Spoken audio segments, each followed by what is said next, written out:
ಅಂತ ಹಂಗೇನಿಲ್ಲ. ಅವರು ನಮ್ಮ ಹೈಕಮಾಂಡ್ ಹೇಳೋರು ಅಂತ ಹೇಳ್ತಾ ಇರ್ತಾರೆ ಪದೇ ಪದೇ ಹೈಕಮಾಂಡ್. ನಮಗೆಲ್ಲ ಗೊತ್ತಿದ್ದಂಗೆ ನಮ್ಮ ಪಕ್ಷ ಹೈಕಮಾಂಡ್. ನನಗೆ ಗೊತ್ತಿದ್ದಂಗೆ ಸಿದ್ದರಾಮಯ್ಯ ಅವರು 28ವರೆಗೂ ಅವರು ಮುಖ್ಯಮಂತ್ರಿ ಇರ್ತಾರೆ.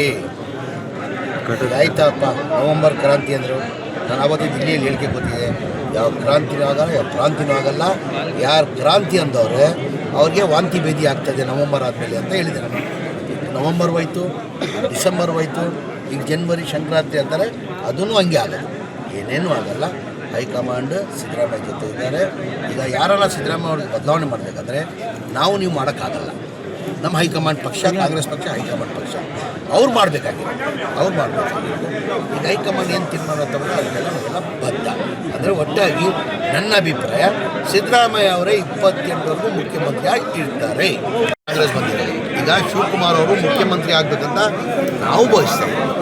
ಸಿದ್ದರಾಮಯ್ಯ ಆದಮೇಲೆ ಅವರೇ ಮುಖ್ಯಮಂತ್ರಿ ನಾವು ಹೇಳ್ತಾ ಇಲ್ವಾ? ಸಿದ್ದರಾಮಯ್ಯ ಆದಮೇಲೆ ಡಿ.ಕೆ. ಶಿವಕುಮಾರೇ ಮುಖ್ಯಮಂತ್ರಿ ಆಗಬೇಕು. ಸಿದ್ದರಾಮಯ್ಯ ಆದಮೇಲೆ ಡಿ ಕೆ ಶಿವಕುಮಾರೇ ಆಗಬೇಕು. ಅವ್ರ ಬ್ಲಡ್ಡಲ್ಲೇ ಕಾಂಗ್ರೆಸ್ ಬಂದಿರೋದ್ರಿ, ನಾವೆಲ್ಲ ಬೇರೆ ಪಕ್ಷದಿಂದ ಬಂದಿರೋದು. ಡಿ.ಕೆ. ಶಿವಕುಮಾರ್ ಬ್ಲಡ್ಡಲ್ಲೇ ಕಾಂಗ್ರೆಸ್. ಬ್ಲಡ್ ಬದಲಾವಣೆ ಮಾಡೋಕ್ಕಾಗ್ತದಾ? ಬ್ಲಡ್ ಬದಲಾವಣೆ ಮಾಡೋಕ್ಕಾಗ್ತದಾ? ಅದು ಸಾಧ್ಯನೇ ಇಲ್ಲ. ಡಿ.ಕೆ. ಶಿವಕುಮಾರ್ ಬ್ಲಡ್ಡಲ್ಲೇ ಕಾಂಗ್ರೆಸ್ ಬಂದ